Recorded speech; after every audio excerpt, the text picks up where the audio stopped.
नमस्कार दोस्तों, स्वागत है अपने YouTube channel top trending GK में। दोस्तों इस वीडियो में देखने वाले हैं ग्रुप डी एग्जाम 9 सितंबर 2022 को सेकंड शिफ्ट में पूछे गए जीके प्लस साइंस के 45 में से 43 सवाल मिल चुके हैं। सारे सवाल आंसर और एक्स्ट्रा फैक्ट से जानने वाले जिन भी कैंडिडेट का एग्जाम था, कमेंट सेक्शन में बताना कितने सवाल यहाँ से आपके करेक्ट हो पा रहे हैं। आपको बता दूं 10 और 11 सितंबर यानी सैटरडे और संडे को कोई भी ग्रुप डी का एग्जाम नहीं था, इसलिए वीडियो नहीं आया। 9 सितंबर के 2 शिफ्ट के वीडियो पेंडिंग थे, तो फिलहाल ये आपकी सेकंड शिफ्ट का वीडियो है। कल मॉर्निंग को कोशिश रहेगी थर्ड शिफ्ट का भी डाल दूं। पीडीएफ फाइल के लिए आपको टेलीग्राम चैनल ज्वाइन करना, लिंक डिस्क्रिप्शन बॉक्स में। इन सभी अभ्यर्थियों का बहुत बहुत धन्यवाद जिन्होंने रियल और ऑथेंटिक सवाल वो टेलीग्राम पर सेंड किए थे। देखिएगा सवाल नंबर 1, पारंपरिक खारची उत्सव किस राज्य में मनाया जाता है? खारची उत्सव का पूछा है तो त्रिपुरा का है।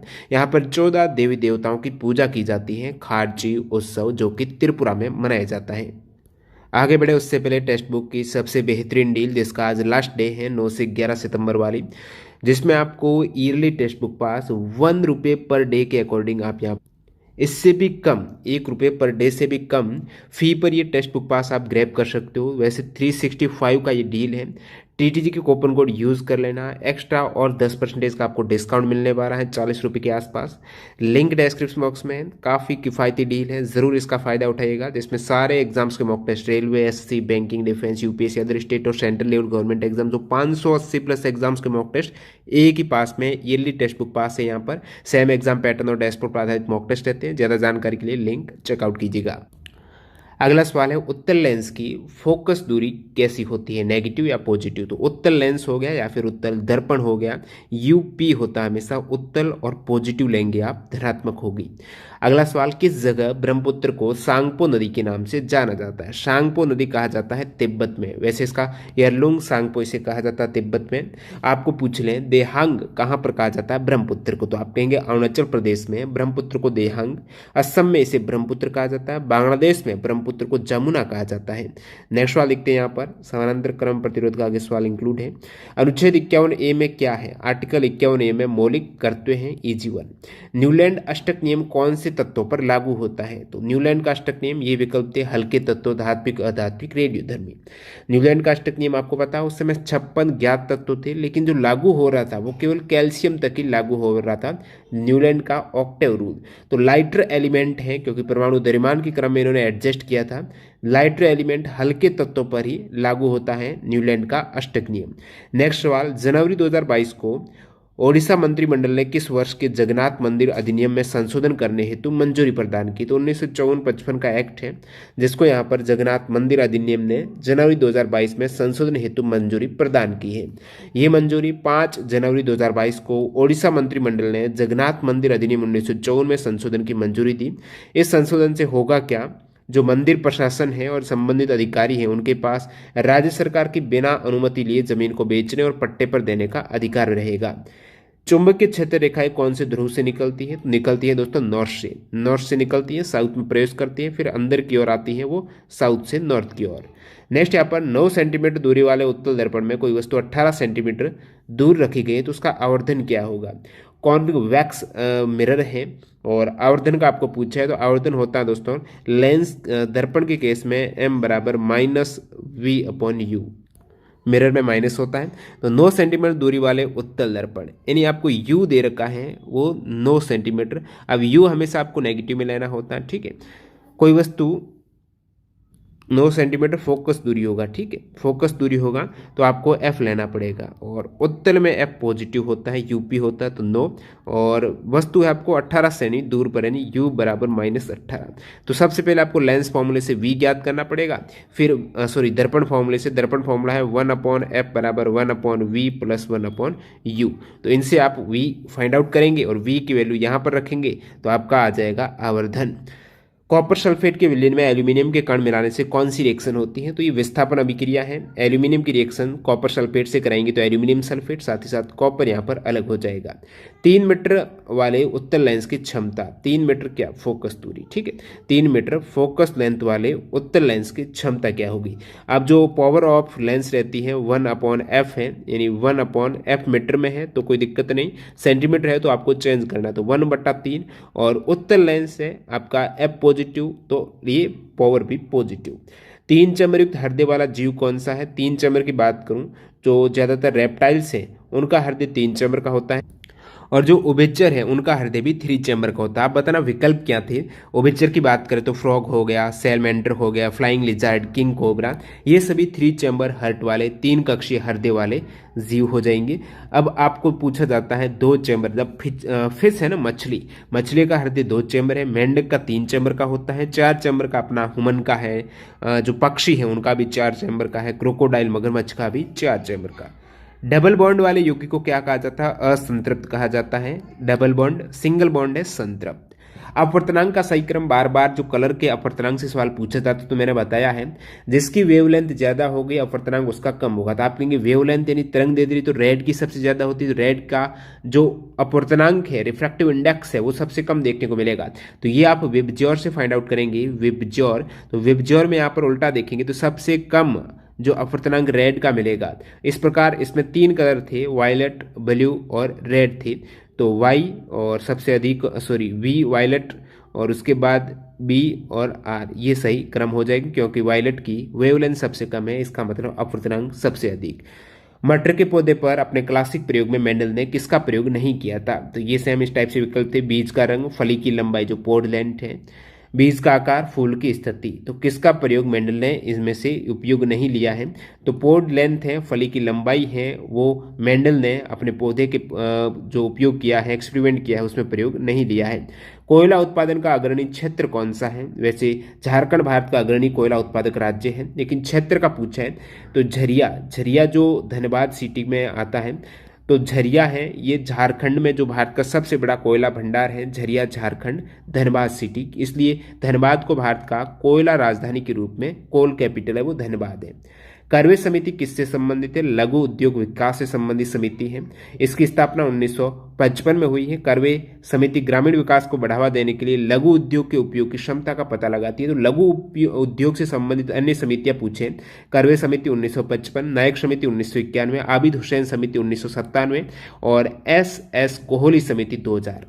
आईपीएल के 16वें संस्करण में स्ट्रेटजिक टाइम आउट कितने मिनट का कर दिया गया है? स्ट्रेटजिक टाइम आउट है जो बीच में गैप रहता है ड्रिंक वगैरह का, जो पहले 2.5 मिनट का था, अब ये आईपीएल में कर दिया है इसको 3 मिनट का। और साथ ही साथ जो डीआरएस है उसमें भी पहले एक डीआरएस ले सकते थे, अभी 2 रेफरल्स यहाँ पर ले सकते हैं एक पारी में। परफेक्टली कम्पिटिटिव मार्केट जो पूरी रूप से प्रतिस्पर्धी बाजार है, उसमें लॉन्ग टर्म में कितना मुनाफा होता है? लॉन्ग टर्म प्रॉफिट का पूछा, जो परफेक्टली कॉम्पिटिटिव मार्केट में लॉन्ग टर्म में कोई भी प्रॉफिट नहीं होता है, लॉन्ग टर्म में अस्तित्व ही समाप्त हो जाता है। नेक्स्ट वाले यहाँ पर महात्मा गांधी जी के 1920 में असहयोग आंदोलन के दौरान स्थापित विश्वविद्यालय कौन सा नहीं है?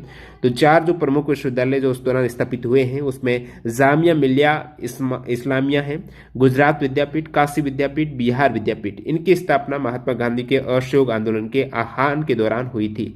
तो जामिया मिलिया, गुजरात, काशी और बिहार विद्यापीठ। भारत का पहला डिजिटल खाद्य संग्रहालय कहाँ लॉन्च किया गया है? डिजिटल फूड म्यूजियम है ये दोस्तों, तंजावुर तमिलनाडु में पीयूष गोयल ने इसको लॉन्च किया है। और ये फूड कॉर्पोरेशन ऑफ इंडिया यानी एफसीआई और विश्वेश्वरैया औद्योगिक एवं प्रौद्योगिकी संग्रहालय बेंगलुरु जो कर्नाटक है, इन दोनों के कोलैबोरेशन से सह विकसित एक संग्रहालय है जो डिजिटल फूड म्यूजियम है। इंपोर्टेंट सवाल है, शिफ्ट में रिपीट हो सकता है आने वाली शिफ्टों में। संसदीय कार्य मंत्री मिनिस्ट्री ऑफ पार्लियामेंट्री अफेयर्स 2019 को कौन बने थे? तो वर्तमान में और 19 को जो बने थे वो प्रहलाद जोशी हैं, मिनिस्ट्री ऑफ पार्लियामेंट्री अफेयर्स। कौन सा अम्ल क्षार परीक्षण का प्राकृतिक सूचकांक है? तो नेचुरल इंडिकेटर में बार बार सवाल पूछा था कौन सा नहीं है, ठीक है, कौन सा प्राकृतिक सूचकांक नहीं है? तो ये विकल्प थे पेटूनिया की पंखुड़ी, एक और कोई चीज की पंखुड़ी थी, हल्दी थी, मेथिल ऑरेंज। तो मेथिल ऑरेंज है वो प्राकृतिक नहीं है। बार बार ये भी रिपीटेड सवाल है। प्राकृतिक संकेतक में हल्दी है, लिटमस जो लाइकेन से प्राप्त करते हैं, ये प्राकृतिक है।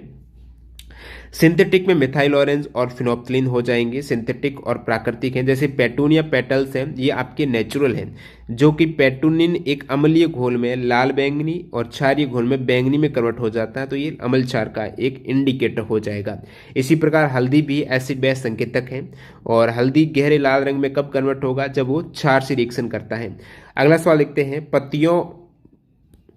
और जड़ से किसके परिवहन के स्रोत है? पत्तियों और जड़। ये दोस्तों पत्तियों की बात करें तो कार्बोहाइड्रेट्स हैं, और जड़ में पानी और जो मिनरल्स हैं वो अवशोषित होते हैं। तो ये स्रोत हैं, और परिवहन फिर जाइलम और फ्लोएम करते हैं। V बराबर 220 वोल्ट और R बराबर 4.5 ओम है। तो धारा, तो V बराबर क्या होता है? IR है। I फाइंड आउट करना है, V अपॉन R करके आंसर निकालिए।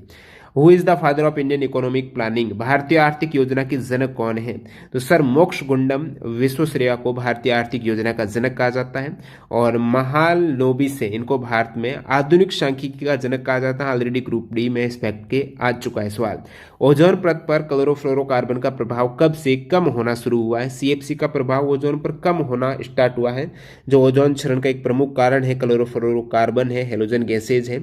तो इसका आंसर जिन कैंडिडेट को पता है कमेंट सेक्शन में बताना कि एग्जैक्ट यही सवाल था। बाकी बात करूं, सबसे पहले कब पता लगाया गया था कि क्लोरोफ्लोरोकार्बन से ओजोन का क्षरण हो रहा है? तो 1970 के दशक में वैज्ञानिकों ने पता लगाया कि ओजोन परत पतली होती जा रही है, और इसका कारण है CFC। और उसके बाद यहाँ पर एक प्रोटोकॉल हुआ जो मॉन्ट्रियल प्रोटोकॉल है, ओजोन परत के क्षरण को रोकने के लिए। इस संधि पर हस्ताक्षर 1987 को हुए थे और लागू हुई थी 1989 को। नेक्स्ट वाले यहाँ पर ये 4 एलिमेंट दे रखे थे, पूछा था अधातु कौन सी, नॉन मेटल कौन सा है? तो हेलोजन परिवार का एक है। बाकी क्षारीय और क्षारीय मृदा धातुएं दिख रही है, पोटेशियम, सोडियम, लिथियम और क्लोरीन। ये आपके हेलोजन फैमिली के अधातु गैसेज है। किस राज्य ने मिशन शक्ति के तहत निर्भया एक पहल कार्यक्रम का शुभारंभ किया है? निर्भया एक पहल उत्तर प्रदेश। कोई धातु O2 से क्रिया करने पर क्या होगा? तो O2 से क्रिया करेगी तो वो धातु ऑक्साइड बना देगी, ठीक है, और वो प्रकृति होगी क्षारीय। तो क्षारक ऑक्साइड एक तरीके से बनाती है। हेल्पेज इंडिया के चीफ एग्जीक्यूटिव ऑफिसर CEO कौन है? हेल्पेज इंडिया के रोहित प्रसाद हैं, 2020 को बने थे। 1978 में स्थापित है हेल्पेज इंडिया। 2011 की जनगणना के अनुसार 2.5 मिलियन यानी लगभग 25 लाख के आसपास लोगों के द्वारा बोली जाने वाली भाषा कौन सी, जो एक राज्य की ऑफिशियल लैंग्वेज भी है? इस टाइप पे इंडिकेट किया गया था, हिंट दी गई थी। तो कोंकणी भाषा है, जो पश्चिमी में भी इस प्रकार मेंशन था कि पश्चिमी क्षेत्र या फिर पश्चिमी घाट ऐसे कुछ करके था। साथ साथ 2.5 मिलियन लोग और ऑफिशियल लैंग्वेज, जो कोंकणी भाषा की बात हो रही थी, जो गोवा की आधिकारिक भाषा है। Aquamap water management and policy centre किसने लॉन्च किया? रिपीटेड सवाल है, IIT मद्रास ने लॉन्च किया है एक्वामैप। किसका प्रतिरोध उच्च है? इससे पहले ये रिपीट है ना, इसमें पूछा गया था IIT मद्रास ने कौन सा लॉन्च किया, तो एक्वामैप था, एक्वाफूड, इस प्रकार कुछ विकल्प थे। किसका प्रतिरोध उच्च है? नाइक्रोम, चांदी और कॉपर। तो यहाँ पर नाइक्रोम का उच्च होता है, इसलिए ज्यादा ये तापीय प्रभाव नाइक्रोम वगैरह जो आयरन है उसमें यूज होता है। पंचायती राज मंत्रालय का गठन, न कि पंचायती राज व्यवस्था है जो त्रिस्तरीय हैं, जो राजस्थान से शुरुआत हुई थी 59 में, उसका नहीं पूछा। पंचायती राज मंत्रालय का गठन कब हुआ ये पूछा। तो मई 2004 में पंचायती राज मंत्रालय का गठन हुआ। वर्तमान में गिरिराज सिंह है पंचायती राज मंत्री। भारत में कौन सा खेल मान्यता प्राप्त नहीं है, रिकॉग्नाइज्ड स्पोर्ट कौन सा नहीं? तो बिलियर्ड्स नहीं है, स्नूकर नहीं है। इस प्रकार सर्दियों में पश्चिमी विक्षोभ के कारण होने वाली बारिश किस महासागर से नमी लाती है? तो पश्चिमी विक्षोभ जो तूफान आते हैं वो कैस्पियन या भूमध्य सागर में उत्पन्न होते, तो भूमध्य सागर विकल्प रहा होगा। गांधी जी की दांडी यात्रा संबंधित गलत स्टेटमेंट है। भाई दांडी यात्रा से CVT फर्स्ट में न जाने कितने सवाल पूछे गए थे, जिसमें एक सवाल ये भी था, सेम सवाल, कि दांडी यात्रा संबंधित गलत कथन कौन सा है। और उसमें यहाँ पर ये 2 स्टेटमेंट दे रखे थे, कितने माइल्स की यात्रा थी, कितने लोगों ने की थी, कहां से कहां तक की है। तो ये यदि आप CVT फर्स्ट के क्वेश्चंस डाउनलोड करने चाहते हो तो डिस्क्रिप्शन बॉक्स में डेमो वीडियो की लिंक मिल जाएगी। 5320 क्वेश्चन इस प्रकार एक्स्ट्रा फैक्ट से आप डाउनलोड कर सकते हो। कैसे डाउनलोड करना, लिंक चेक करना, डिस्क्रिप्शन बॉक्स में सबसे नीचे मिलेगी। अब जब दांडी मार्च की बात हो रही है, शुरुआत की गई है 12 मार्च 1930 को। गांधी जी ने अहमदाबाद के पास स्थित जो साबरमती आश्रम है वहां से शुरुआत हुई है। कहां तक गई है यात्रा? दांडी गांव। और कितने दिन तक चली है? 24 दिनों तक। पैदल मार्च था। कितने माइल्स का है? 240 माइल्स, लगभग 385 किलोमीटर के आसपास। कितने लोगों ने ये मार्च किया था? गांधी जी समेत यहाँ पर 78 लोगों के द्वारा साबरमती आश्रम से यानी अहमदाबाद से समुद्र तटीय गांव दांडी। और पूछा हुआ ग्रुप डी 2018 में, दांडी कौन से जिले में आता है? तो नवसारी डिस्ट्रिक्ट गुजरात में। वहां तक पैदल यात्रा करके और 6 अप्रैल को ये खत्म की थी। और नमक एक तरीके से जो विरोध कानून है, नमक खुद बनाया था हाथ में लेकर, नमक विरोधी कानून, पहले हर कोई नमक नहीं बना सकता था, वो भंग किया इन्होंने। और अगला सवाल देखते हैं यहाँ पर, समानांतर क्रम में तुल्य प्रतिरोध क्या है? अब समानांतर क्रम में तुल्य प्रतिरोध यानी 1/R बराबर 1/R1 प्लस 1/R R2। अब यहाँ पर R का पूछा ना कि 1/R का, तो R का पूछा तो 1/R बराबर यहाँ पर आप R1 और R2 एलसीएम लीजिएगा, ऊपर R1 प्लस R2 है तो R बराबर क्या हो जाएगा R1 R2 बटा R1 प्लस R2 इस टाइप से। एक आपको पूछा कौन सी बैलेंस्ड रिएक्शन है, रासायनिक अभिक्रिया कौन सी संतुलित है, तो विकल्प के according hit and trial rule apply करना पूछा हुआ है। संतुलित करने के लिए आप क्या करते हो, ऑप्शन देखो, हिट एंड ट्रायल करो कौन सा गलत हो रहा सही जा रहा। पितरस पर आपको संबंधित स्टेटमेंट पूछा कौन सा कार्य नहीं है। पितरस यकृत के द्वारा स्रावित होता है, स्टोर होता है पित्ताशय में। पित्त विशेषकर वसा के पाचन और शोषण में सहायक है। पितरस सारी प्रकृति का होता है, तो अमाशय से जो अम्लीय क्रिया होती है HCl के द्वारा उसको ये न्यूट्रल भी कर देता है ताकि अम्लीय प्रभाव ज्यादा ना हो। प्रेरित धारा का मान अधिकतम कब होगा, जो इंड्यूस्ड करंट है वो अधिकतम, अब प्रेरित धारा आपको पता होना चाहिए उत्पन्न कैसे होती है, जब चुंबकीय फ्लक्स है ना उसमें वेरिएशन लाया जाता है तब प्रेरित धारा है दूसरी कोइल में आपको देखने को मिलती है। तो प्रेरित धारा उच्चतम जब होगी जब कुंडली की गति की दिशा चुंबकीय क्षेत्र के समकोण पर होगी। प्रेरित धारा यानी चुंबकीय क्षेत्र में परिवर्तन लाना बार बार और दूसरी कुंडली में अपने आप धारा प्रोड्यूस होगी वहां पर, तो कब होगी, जब जो कुंडली है कोइल है वो चुंबकीय क्षेत्र के लंबवत हो 90 डिग्री के एंगल पर हो, उस केस में उच्चतम प्रेरित धारा इंड्यूस्ड करंट देखने को मिलेगी। क्या ये विकल्प था, आप कमेंट करके बताना।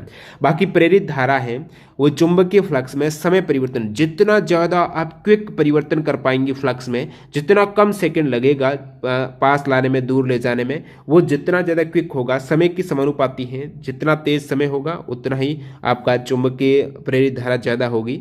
लेंज के नियम से इसकी डायरेक्शन ज्ञात की जाती है इंड्यूस्ड करंट की।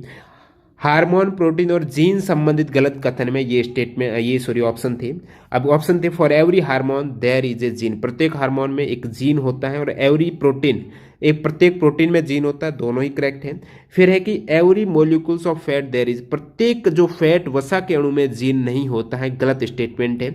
एंजाइम में होता है, प्रोटीन में होता है, हार्मोन में होता है, हार्मोन और एंजाइम प्रोटीन से बने होते हैं और किसी विशेष प्रोटीन के निर्माण को भी एक विशेष जीन के द्वारा नियंत्रित होता है, लेकिन फैट है वसा है इसका निर्माण जीन पर डिपेंड नहीं करता है।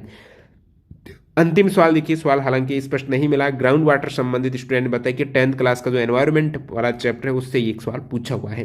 तो इस टाइप से आपने 43 एग्जैक्ट टाइप से सवाल देखे हैं। सबसे ज़्यादा सवाल अब तक आपने कहीं अदर प्लेटफॉर्म पर इतने सारे सवाल नहीं देखे जो एग्जैक्ट थे। तो इस एफर्ट के लिए लाइक कर देना, PDF फाइल के लिए टेलीग्राम चैनल ज्वाइन करना। आज लास्ट डेट है टेक्स्ट बुक पर जो कैंडिडेट ₹1 पर डे से भी कम फी पर डील को ग्रैब करना चाहते हैं तो TTG के कूपन कोड यूज़ कर लेना। Bye bye.